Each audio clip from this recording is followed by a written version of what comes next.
इस क्वेश्चन में कम से कह रहा है कि हमारे पास दो बिलियर्ड बॉल्स हैं, ball A and ball B, और दोनों का मास सेम है, but they are moving in opposite directions with speed of 5 meter per second each, and they collide and rebound with same speed. If the collision lasts for 10 to the power minus 3 seconds, which of the following statements are true? तो यहाँ पे इन statements में वो impulse की बात कर रहा है और जो फोर्स है उसकी बात कर रहा है। तो आइए सबसे पहले इस सिचुएशन को बना के देख लेते हैं। तो ये हमारे पास एक ऑब्जेक्ट है A, this is ball A, this is another ball B. Initially both are moving in the opposite direction, so this is moving in this direction with the speed of 5 metre per second, this is moving in this direction with the speed of 5 metre per second. ठीक है, और collision, this is the situation before collision. After collision क्या हो रहा? After collision they are moving in opposite direction with the same speed, so 5 metre per second, 5 metre per second. तो अगर इसको मान लें कि ये एक्स एक्सिस और ये नेगेटिव एक्स एक्सिस की तरफ चल रहा था, तो फाइनली ये नेगेटिव एक्स एक्सिस और ये पॉजिटिव एक्स एक्सिस की तरफ चल रहा। और जो ये कोलिजन हुआ that last for 10 to the power minus 3 seconds। तो हमें यहाँ क्या निकालना है? हमें इम्पल्स निकालना है। क्या निकालना है? इम्पल्स।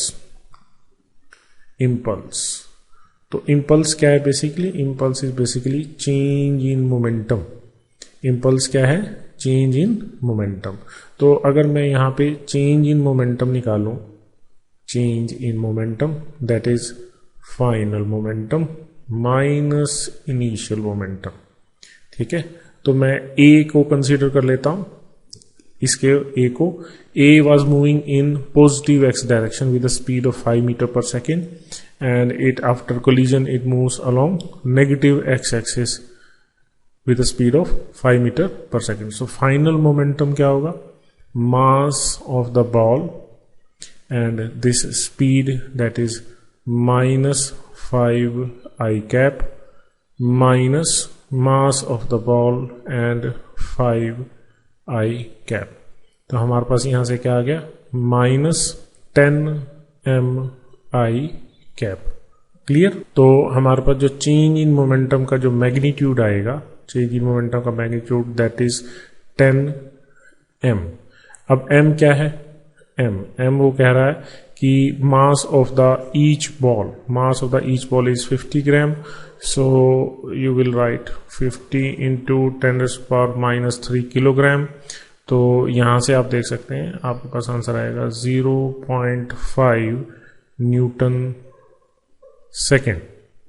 तो इस बेसिस के ऊपर आप कह सकते हैं कि आपका जो ऑप्शन सी है that option is correct, that the impulse imparted to each ball is 0.5 Newton second। दूसरा आप यहां पे देखें तो ऑप्शन ए और बी के अंदर ये कह रहा था impulse imparted to each ball is 0.25 kilogram metre per second. तो ये तो बाय डिफॉल्ट गलत हो गए ए और बी।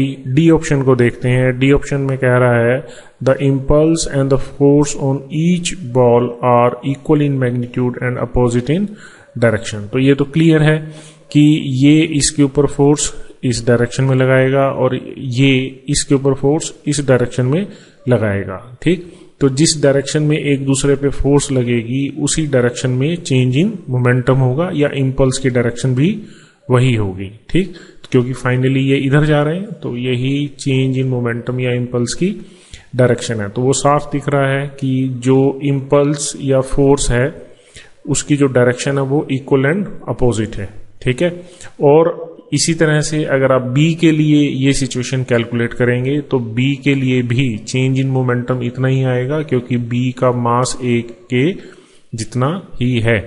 ठीक है, तो इम्पल्स और फोर्स दोनों बॉल्स ए और बी पे क्या होगा? सेम होगा, मैग्नीट्यूड सेम होगा और डायरेक्शन क्या होगी? अपोजिट। तो यहां से आप कह सकते हैं कि जो ऑप्शन डी है दैट इज आल्सो करेक्ट।